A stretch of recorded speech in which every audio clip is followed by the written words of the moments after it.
नमः संस्कृताय प्रिय संस्कृत मित्राणि, संस्कृत सेवा में आप सभी का स्वागत है। हम लोग हल कर रहे हैं model paper UP TGT LT BPSC के लिए। तो हम लोग अभी भाग 3 हल कर रहे हैं। 2 भाग हम लोगों ने हल कर लिया है। यदि 2 भाग तक आप लोगों ने अभी तक वीडियो नहीं देखा है तो उसको एक बार देख लीजिए और देख करके आप लोग भी सॉल्व कर लीजिए। आइए, दिया है 26वां प्रश्न। आज क्या दिया है देख लेते हैं। अधोलिखितेषु चतुर्थी विभक्ते एक वचन से रूपम किम, अर्थात नीचे लिखे गए, ठीक है ना, पदों में चतुर्थी विभक्ति एक वचन का रूप कौन सा होगा? क्या भानु होगा क्या, अथवा राज्ञा होगा क्या, या हरे होगा क्या दधने होगा? बताइए कौन सा होगा। तो भैया दधने ही होगा। तो 26 का सी आपका उत्तर सही हो जाएगा। क्या होगा? सी सही हो जाएगा। और दधि शब्द का रूप है दधि दधनी दधीनी, दधि दधनी दधीनी, दधना, ठीक है, दधने। तो चतुर्थी विभक्ति एक वचन रूप बनता है दधने, ठीक है ना। तो उत्तर आपका चला जाएगा सी, आपका सही हो जाएगा। ये हरे ही पंचमी षष्ठी में हो जाता है, ठीक है। और राज्ञा, हाँ, ये द्वितीय विभक्ति बहुवचन का हो गया, ठीक है। राजन, राजन शब्द का राजा, राजनौ राजाना, राजानम राजानौ राज्ञा, ठीक है ना। तो ये द्वितीय विभक्ति बहुवचन का है। हरे पंचमी और षष्ठी विभक्ति एक वचन का है। भानौ ये सप्तमी विभक्ति एक वचन का है। किसका है?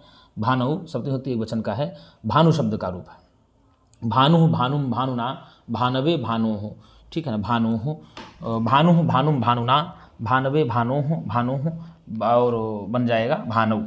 तो ये हो जाएगा आपका सप्तमी विभक्ति एक वचन का हो गया। तो ये द्वितीय विभक्ति बहुवचन, या पंचमी षष्ठी एक वचन, और यह सप्तमी विभक्ति एक वचन का हो गया।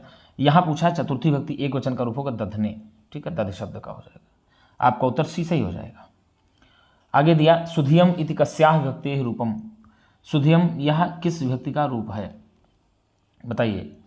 क्या द्वितीया, क्या द्वितीय विभक्ति का है क्या?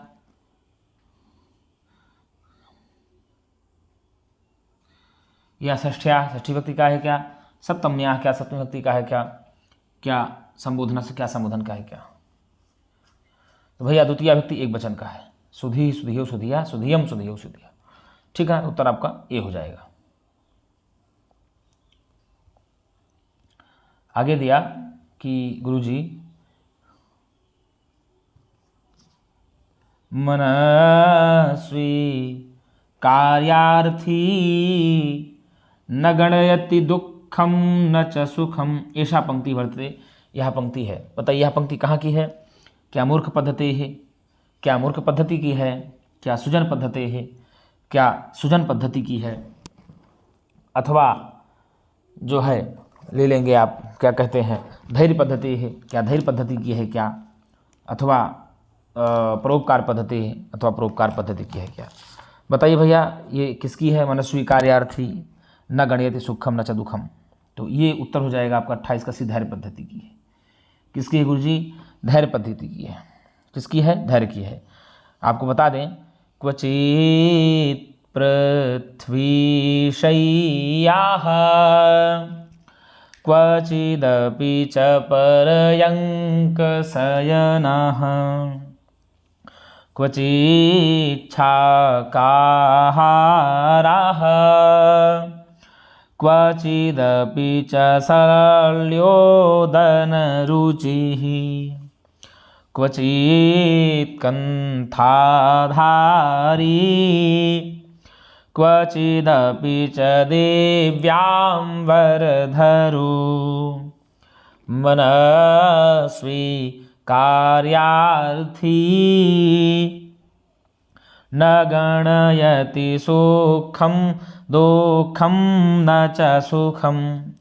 तो जो मनस्वी होते हैं, जो कार्य को करने वाले व्यक्ति होते हैं, वह कहीं पर पृथ्वी पर ही सो जाते हैं, कहीं मिल जाए तो महंगे पलंग पर सो जाते हैं, कहीं शाकाहारी भोजन करके ही अपना काम चला लेते हैं, और कहीं पर अच्छा चावल आदि खा करके अपना काम चला लेते हैं, और कहीं पर फटे चित्र के कपड़े ही पहन करके अपना काम चला लेते हैं, और कहीं पर बढ़िया रेशमी वस्त्र को पहन लेते हैं। जो कार्य को चाहने वाले व्यक्ति होते हैं, सुख और दुख की गणना नहीं करते, जो मनस्वी पुरुष होते हैं। ऐसा धैर्य पद्धति में आया।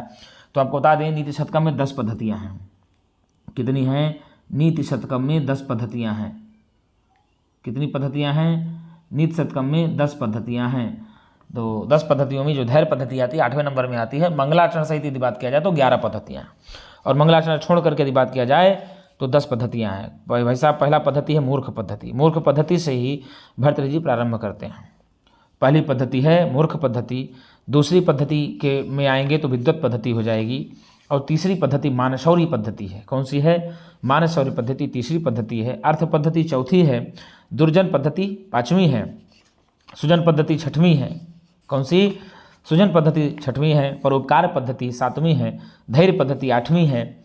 और दैव पद्धति यानी भाग्य पद्धति जिसको भर्तृहरि जी ने कहा है वो नौवीं है। और कर्म पद्धति 10वीं पद्धति है। तो 10 पद्धतियाँ हैं। नीति शतकम में मुक्तकत्रय के अंतर्गत यह गिना जाने वाला एक काव्य है। नीति शतक, श्रृंगार शतक, वैराग्य शतक तीनों काव्य मुक्तकत्रय के अंतर्गत आते हैं। तो यहाँ पर 10 पद्धतियाँ बताई गई हैं। लेकिन मंगलाचरण साहित्य की बात किया जाएगा तो भैया आप बताएंगे कि 11 पद्धतियाँ हैं। तो मनस्वी कार्यार्थी न गणयति दुखम न च सुखम ऐसा पंक्ति वर्तते धैर्य पद्धति है। धैर्य पद्धति की है। उत्तर आपका सी सही हो जाएगा। आगे दिया अनुनासिक स्वर वर्णस्य इत संज्ञकम सूत्रम निश्चिनुत। ठीक है, निश्चिनुत निश्चित रूप से चुनिए। अनुनासिक स्वर वर्ण का इत संज्ञक सूत्र निश्चित करो कौन सा? इतश्च लोपः, क्या ये होगा? हलंत्यम क्या होगा? या उपदेशे अजनुनासिक इत या इतश्च? तो भैया उपदेशे अजनुनासिक इत ये सूत्र कहता है उपदेश की अवस्था में। उपदेशे मतलब उपदेश की अवस्था में। उपदेशे मतलब उपदेश की अवस्था में। ठीक है ना? उपदेशे अच अनुनासिक इत, उपदेश की अवस्था में जो अनुनास्वर होता है वह अनुनासिक इत संज्ञक हो जाता है। ठीक है ना?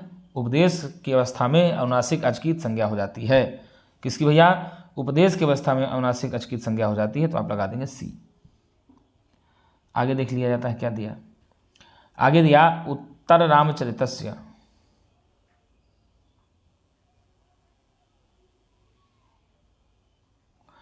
उत्तर रामचरितस्य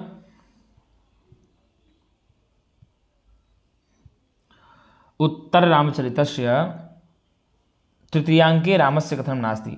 उत्तर रामचरितम के तीसरे अंक में राम का कथन नहीं है।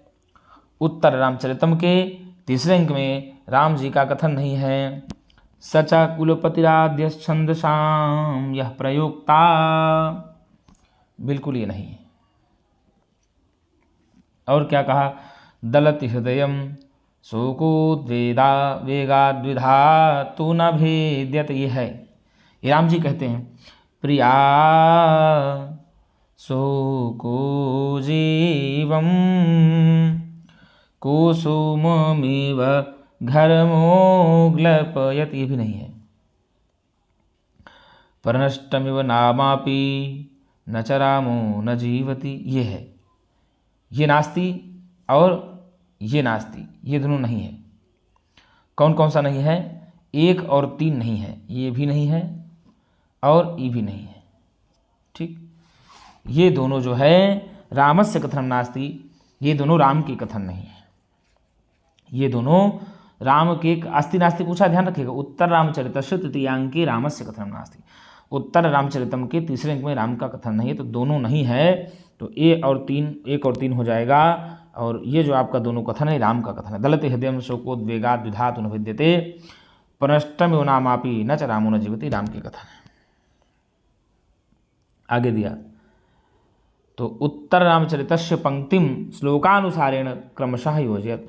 उत्तर रामचरितम की पंक्ति को, किसको भैया? उत्तर रामचरितम की पंक्ति को श्लोक के अनुसार क्रमशः योजयत, मिलाओ।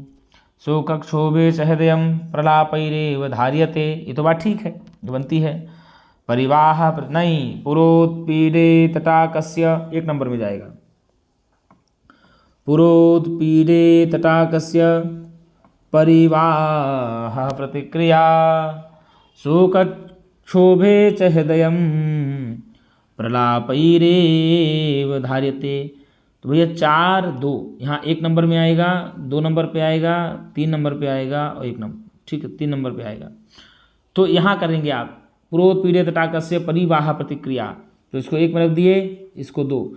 शोकक्षोभे च हृदयं 3 नंबर पे और प्रलापैरेव धार्यते 4 नंबर पे। तो आप देख लीजिए कहीं मिला है? हाँ, तो पहला नंबर 4 है, यहाँ नहीं, गलत हो गया, ये भी गलत हो गया। यहाँ भी है, चलो ठीक है। फिर परिवाह प्रतिक्रिया तो 2 है, बिल्कुल ये भी गलत हो गया, तो आपका ये उत्तर सही हो जाएगा। ये पूरा श्लोक ही है, पुरोत्पीडे तटाकस्य परिवाह प्रतिक्रिया शोकक्षोभे च हृदयं प्रलापैरेव धार्यते। तालाब के भर जाने पर तालाब से पानी निकाल देना ही प्रतिक्रिया होती है, उसी प्रकार से इनका हृदय आज शोक के कारण अत्यंत क्षोभित है, इसलिए प्रलाप कर लेने दीजिए। जितना रोएंगे उतना इनका दुख हल्का होगा। डी आपका उत्तर सही हुआ। निम्नलिखितेषु पित्राकृति ही इत्यस्य प्रयोगस्य सिद्ध्यर्थम शुद्ध संधि विच्छेदः कः। निम्नलिखित में पित्राकृति ही इसका इस प्रयोग के सिद्धि के लिए शुद्ध संधि विच्छेद क्या होगा। पित्राधन कृति ही होना नहीं चाहिए, पितर आकृति ही होना ही नहीं चाहिए, पितृधन आकृति ही या पितृधन आकृति ही, क्या बनेगा बताइए गुरुजी। तो यहाँ पितृधन आकृति हो जाएगा। क्या हो जाएगा? पितृधन आकृति ही पित्राकृति ही बन जाएगा। तो ई उ री को या व रा ला हो जाता है, तो यहाँ पर यण संधि हो जाएगी। क्या हो जाएगी? ई उ री को या व रा ला हो जाता है, तो यहाँ री को रा हो गया तो पित्राकृति बन गया। ठीक है, ये यार संधि में ये सही हो जाएगा। पितृधन आकृति उत्तर आपका सही हो जाएगा। आगे दिया बालकः पितासह बालकः पित्रासह आपणम गच्छति अस्मिन् वाक्ये लिंग परिवर्तनम कुरुत। इस वाक्य में लिंग का परिवर्तन कर दो। बालकाः पित्रासह आपणम गच्छति, इस वाक्य में लिंग परिवर्तनम कुरुत। तो बालिका मातृभिः सह आपणम गच्छन्ति या बालिका पित्रा सह आपणम गच्छन्ति या बालिकाः मात्रा सह आपणम गच्छति या बालिका पित्रा सह आपणम गच्छन्ति। तो भैया बालिकाः मातृभिः सह आपणम गच्छन्ति, बालिकाः क्या मातृभिः सह आपणम गच्छति हो जाएगी क्या, या बालिका पित्रा सह आपणम गच्छति। तो लिंग परिवर्तन करना है, क्या कर देना है गुरुजी? लिंग परिवर्तन कर देना है। तो यहाँ लिंग परिवर्तन, बालिका बालक की जगह बालिका हो गई, तो बालिका पित्रा सह आपणम गच्छति, ये उत्तर आपका सही हो जाएगा। आइए आगे देख लेते हैं। हेतुर्वाक्य पदार्थत्वे डैश डैश डैश निगद्यते रिक्त स्थानम पूरयत। ठीक है, रिक्त स्थान को भरो। क्या? लिंगानुशासनम, काव्यालंकारः, श्लेषः, काव्यलिंगम। बताइए क्या होगा। हेतुर्वाक्य पदार्थत्वे काव्यलिंगम निगद्यते। हेतुर्वाक्य पदार्थत्वम काव्यलिंगम निगद्यते, उत्तर आपका चला जाएगा डी। आगे दिए अव्ययम चिनुत, अव्यय चुनो, अव्यय चुनो। गदा कला कदा चपला, तो भैया कदा हो जाएगा। क्या हो जाएगा? कदा। तो किम कुत्र कति कदा कुतः कथम किमर्थम, ये सब अव्यय हैं। किम कुत्र कति कदा कुतः कथम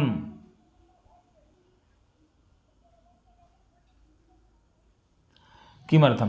किम कुत्र कति कदा कुतः कथम किमर्थम। यदा तदा इतः ततः प्रपरा प्रपरा अपसम अनु अवनिस्निर्दुष्दुर्वेयांग्नि अधियपियति सु उत अभिप्रति पर्युप। ये जो उपसर्ग है ना 22, ये भी सब अव्यय के अंतर्गत ही आते हैं। यस्य व्ययः कदापि न भवति सह अव्ययः भवति, अर्थात जिसका कभी भी किसी प्रकार से व्यय नहीं होता, जस का तस प्रयोग होते हैं, उन्हीं को अव्यय कहा जाता है। वो चाहे पुल्लिंग के साथ लगाओ, चाहे स्त्रीलिंग के साथ लगाओ, चाहे नपुंसक लिंग के साथ लगाओ, चाहे जिस काल में लगाओ, वो जस का तस ही प्रयोग होंगे, उन्हें अव्यय कहा जाता है। ये सी आपका उत्तर करेक्ट हो जाएगा।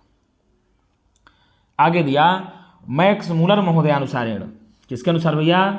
मैक्स मूलर महोदयानुसारेण पाणिनि मुनेः कालो अस्ति। मैक्स मूलर के अनुसार पाणिनि मुनि का समय है, क्या 30 ईसा पूर्व है, क्या 300 ईसा पूर्व है, क्या 350 ईस्वी है, अथवा 350 ईसा पूर्व है।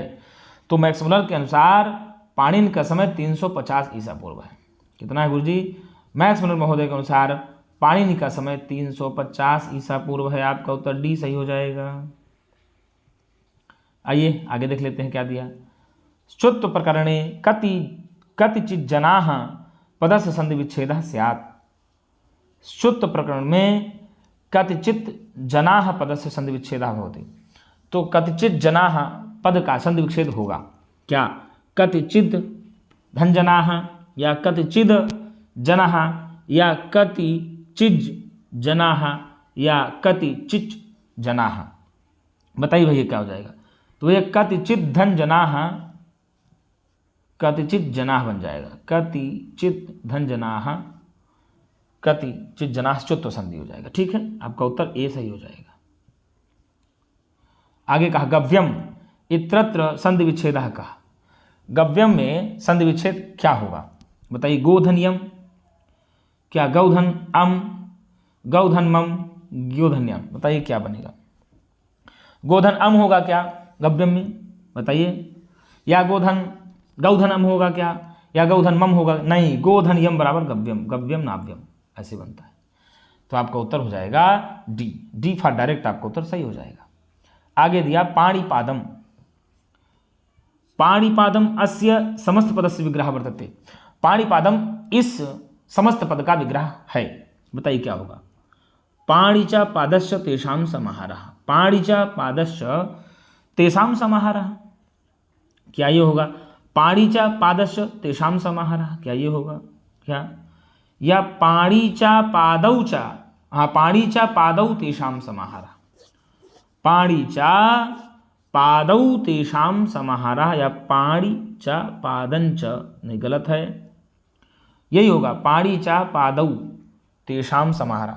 ठीक, हाथ और पैर उनका समाहार हो गया, समाहार द्वंद्व समास हो जाएगा, तो पाणिपादम बन जाएगा। उत्तर आपका 39 का सी हो जाएगा। कौन सा हो जाएगा? 39 का उत्तर आपका सी सही हो जाएगा। पाणिच पादौ तेषां समाहारः। पाणिच पादौ तेषां समाहारः, हाथ और पैरों का समूह। आगे दिया सुमेलयत। अब मिलाना है। क्या करना है भैया? मिलाना है। चलिए मिला लेते हैं। कृष्णस्यतः कौन सा समास होगा? तो कृष्णस्यतः को मिला लेते हैं तत्पुरुष समास। कृष्णम सितः इति कृष्णस्यतः बनता है। तो आ को हमने लिख दिया 3, आ को 3 लिख दिया। त्रिभुवनम द्विगु समास, 2 को हमने एक लिख दिया। चतुर्मुखः निर्मक्षिकम, मक्षिकाणाम अभावः, निर्मक्षिकः अव्ययीभाव समास, तो अव्ययीभाव समास में हमने 2 लिख दिया। और चतुर्मुखा बना तो बहुरी समास, 4 बना। 3 1 4 2, तो 3 1 4 2 कहीं है? बिल्कुल 3 1 4 2 है। आपका उत्तर ए सही हो जाएगा। क्या हो जाएगा? ए आपका उत्तर सही हो जाएगा। कृष्णम सितः इति कृष्णस्यतः बहुरी समास हो गया। ठीक है। त्रयाणाम भुवनानाम समाहारः, त्रिभुवनम बन गया, बहुरी समास हो जाएगा। द्विगु समास, कौन सा? द्विगु समास। और चतुर्मुखा, चतुर्मुखानि यस्य सः, चतुर्मुखा बहुरी समास हो जाएगा। वो गलत मिला दिए देखिए। कृष्णम सितः इति कृष्णस्यतः, ये मिलेगा तत्पुरुष। चतुर्मुखा बहुरी समास। त्रिभुवन त्रयाणाम भुवनानां समाहारः, ये हो गया। मक्षिकाणाम अभाव अव्ययीभाव समास, ये हो जाएगा। तो 3 1 4 2 आपका उत्तर सही हो जाएगा। चलिए आगे देख लेते हैं क्या दिया। आगे दिया नवानाम रात्रीणाम समाहारः इत्यस्य समस्त पदमस्ति। क्या? नवरात्रः, नवरात्रिः, नवरात्रम, या नवरात्रि। नवानाम रात्रीणाम समाहारः इति क्या बन जाएगा? नवरात्रम बन जाएगा। नवानाम रात्रीणाम समाहारः इति नवरात्रम बन जाएगा। भैया सी आपका उत्तर सही हो जाएगा। सुखोपेतः, क्या कहा?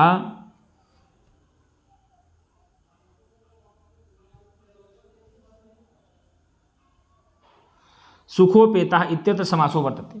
सुखोपेता में समास है। बताइए भैया सुखोपेता में कौन समास है?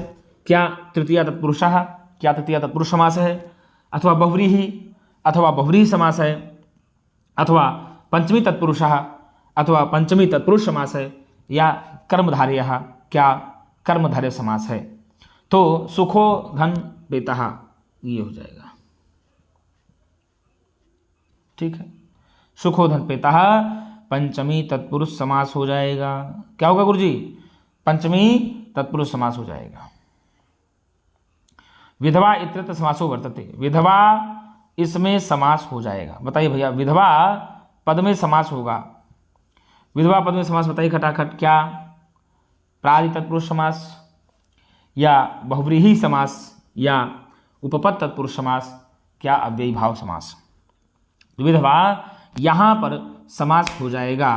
तो विधवा में आपको बता दें बहुव्रीहि समास होगा। कौन सा होगा? ये विधवा। ठीक है ना, बहुव्रीहि समास हो जाएगा।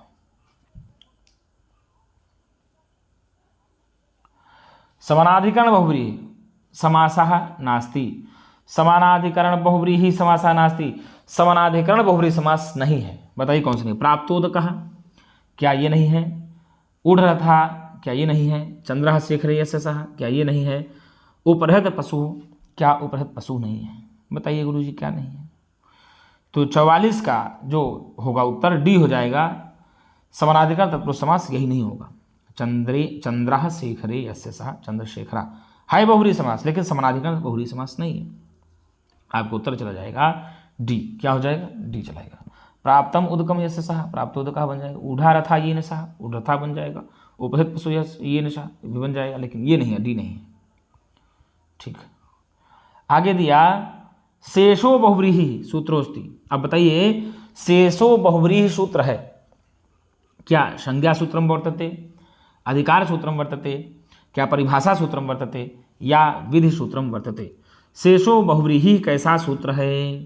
तो भैया अधिकार सूत्र है। कौन सा सूत्र है? अधिकार सूत्र है। तो आपका उत्तर बी चला जाएगा। सूत्र किसे कहते हैं? तो संज्ञा चा परिभाषा चा विधिर्नियम एव चा अतिदेशोधिकारश्च षड्विधम सूत्रमुच्यते। सूत्र 6 प्रकार के कहे गए। संज्ञा सूत्र, परिभाषा सूत्र, विधि सूत्र, नियम सूत्र, अतिदेश सूत्र, अधिकार सूत्र। ठीक है ना गुरुजी? तो इस प्रकार से सूत्र 6 प्रकार के संज्ञा चा परिभाषा चा विधिर्नियम एव चा अतिदेशोधिकारश्च षड्विधम सूत्रमुच्यते। ठीक है, 6 प्रकार के कहे जाते। बी आपका उत्तर सही हो जाएगा। आगे दिया पंचगवम इत्यत्र समास विग्रहो अस्ति। पंचगवम यहाँ पर समास विग्रह है। बताइए भैया पंचगवम में समास विग्रह क्या होगा? कि इत्यत्र समास विग्रह वर्तते।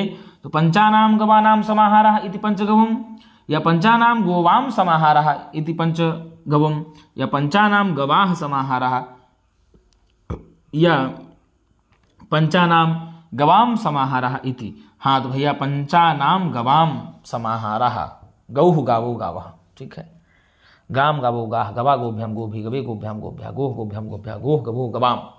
तो षष्ठी व्यक्ति में ये बता दिए 5 गायों का समाहार, तो पंचगवम बन जाएगा। क्या बन जाएगा? पंचगवम। आपका उत्तर डी सही हो जाएगा, क्योंकि गो शब्द का गवाम बनता है षष्ठी व्यक्ति बहुवचन में। ठीक है, उपोधिकेचा, क्या कहा? उपोधिकेचा अस्य सूत्रस्य उदाहरणं वर्तते। उपोधिकेचा इस सूत्र का उदाहरण है। क्या बताइए? उपहरिम सुराः, अनुहरिम सुराः, अतिदवान् कृष्णः, उपहरेः संसारः। बताइए भैया 47 का उत्तर। तो उपहरिम सुराः, उपोधिकेचा, ये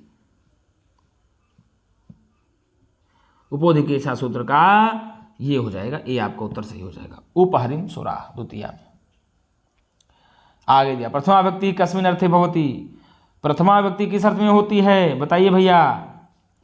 क्या उपमार्थे भवति, कारणार्थे भवति, लिंग परिमाण वचन मात्रे भवति, या परिभाषार्थे भवति?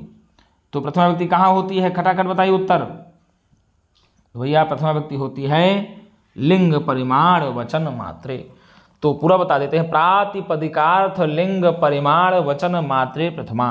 प्रातिपदिकार्थ मात्र में, लिंग मात्र में, परिमाण मात्र में और वचन मात्र में प्रथमा विभक्ति होती है। कहाँ कहाँ भैया? प्रातिपदिकार्थ मात्रे, प्रातिपदिकार्थ मात्र लिंग प्रातिपदिकार्थ लिंग परिमाण वचन मात्रे प्रथमा। प्रातिपदिकार्थ मात्र में, लिंग मात्र में, वचन मात्र में प्रथमा विभक्ति होती है। कहाँ कहाँ? प्रातिपदिकार्थ लिंग परिमाण। तो प्रातिपदिकार्थ मात्र, लिंग मात्र, परिमाण मात्र, वचन मात्र में प्रथमा विभक्ति होती है। तो यहाँ पर उत्तर आपका सी सही हो जाएगा। आगे दे एतेषु को अव्ययीभाव समासः, इनमें कौन सा अव्ययीभाव समास होगा? अनश्च, क्या ये होगा? नख भिन्नः, नखैर्भिन्नः, नख भिन्नः, क्या ये होगा? यथाशक्ति, शक्तिम अनतिक्रम्य यथा, क्या ये होगा? पंचगवम, पंचानाम गवाम समाहारः, क्या ये होगा? तो यथाशक्ति, शक्तिम अनतिक्रम्य, शक्तिम अनतिक्रम्य बन गया यथाशक्ति। अव्ययम विभक्ति समीप समृद्धि वृद्ध्यर्था भाव, ठीक है ना। तो यथाशक्ति हो जाती है आपका सी, उत्तर आपका सही हो जाएगा। व्यधिकरण तत्पुरुषस्य भेदाः भवन्ति। व्यधिकरण तत्पुरुष के भेद हैं। व्यधिकरण तत्पुरुष के भेद होते हैं, बताइए गुरुजी कौन कौन से हैं? चत्वारः, क्या 4 भेद? पंच, क्या 5 भेद? षट, क्या 6 भेद? या सप्त, क्या सप्त भेद? यहाँ षट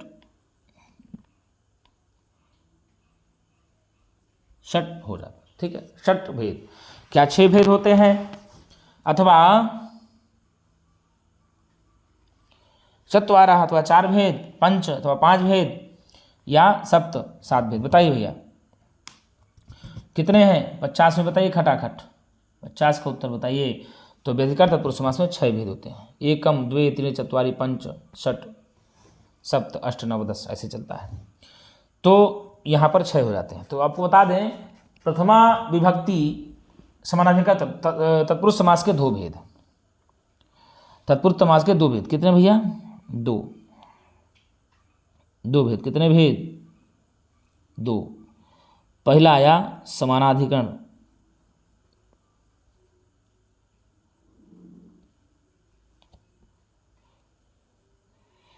समानाधिकरण,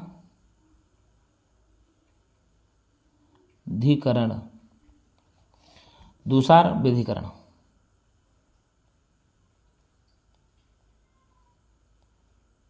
ठीक। समानाधिकार प्रथमा विभक्ति में होता है। किसमें होता है? सम विभक्तिक होता है। प्रथमा में होता है, सम विभक्तिक होता है। और ये विभक्तियों का उसमें होता है द्वितीया, तृतीया, चतुर्थी, पंचमी, षष्ठी, सप्तमी, ये व्यधिकरण तत्पुरुष समास का भेद है, ठीक है ना। तो षट हो जाएंगे, षट भेद। कितने भैया? षट।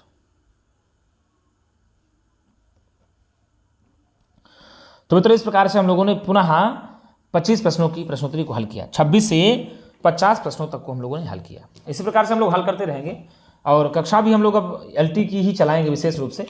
अब लोग आप लोग कुछ दे नहीं रहे हैं, कुछ आप लोग भी दीजिए रिप्लाई, कुछ आप लोग भी बताइए कि हाँ गुरुजी ऐसे किया जाए, तो कुछ किया जाए। और आप लोग केवल पढ़ लेते हैं, या तो संस्कृत सेवा को लगता है, ना तो सब्सक्राइब कर रहे हैं, ना आप लोग शेयर कर रहे हैं। तो कुछ ऐसा भी करिए कि शेयर भी करिए, सब्सक्राइब भी करिए, पढ़िए भी, अध्ययन करिए। और उसमें कोई सुझाव आदि आता है तो सुझाव भी आप लोग निश्चित जरूर दीजिए। मित्रों आप लोगों के सुझाव से ही उसमें हम कुछ नया कर पाएंगे। हम तो ये पुस्तक को हल करा रहे हैं, हमारे पूज्य गुरु जी की पुस्तक है, उसी से प्रश्न हम लोगों ने लिया है और उसी को लेकर के हम लोग सोचते हैं हल कर लें। और हल करने के साथ साथ व्याख्यात्मक हल प्रयास करते हैं कि आपको मिल पाए। तो इसी तरह से ना आप लोगों को नया नया मिलता रहेगा। अब हम लोग सोचते हैं कि अध्ययन मस्ती से शुरू किया जाए, क्योंकि एलटी की भर्ती आ गई है। आप लोग जोर तोड़ से लग जाइए और एलटी की भर्ती में जिसमें आप लोगों को सफलता भी मिल जाए। तो एलटी है, चाहे टीजीटी है, पीजीटी है, कहीं ना कहीं आप लोग सेलेक्ट हो जाएंगे। अभी तक सूचनाएं भी आ रही है कि आप पूरी तरह से तैयारी कर रहे हैं तो आपके लिए फ़ायदा हो जाएगा। TRE 4 भी आ रही है बिहार में, तो TRE 4 बिहार में आप पूरा लाभ उठा लीजिए, उसमें सर्विस ले लीजिए, भर्ती पा जाएंगे। तो TRE 4 में भी अपने आप को लगा करके मस्ती से पढ़िए और निश्चित है कि आप चाहे बिहार हो, चाहे यूपी का टीजीटी हो, एलटी हो, आप किसी न किसी परीक्षा में सफल हो ही जाएंगे। मित्रों आज के लिए इतना ही। हम पुनः एक नई वीडियो के साथ मिलेंगे, तब तक के लिए नमः संस्कृताय, शुभ रात्रि।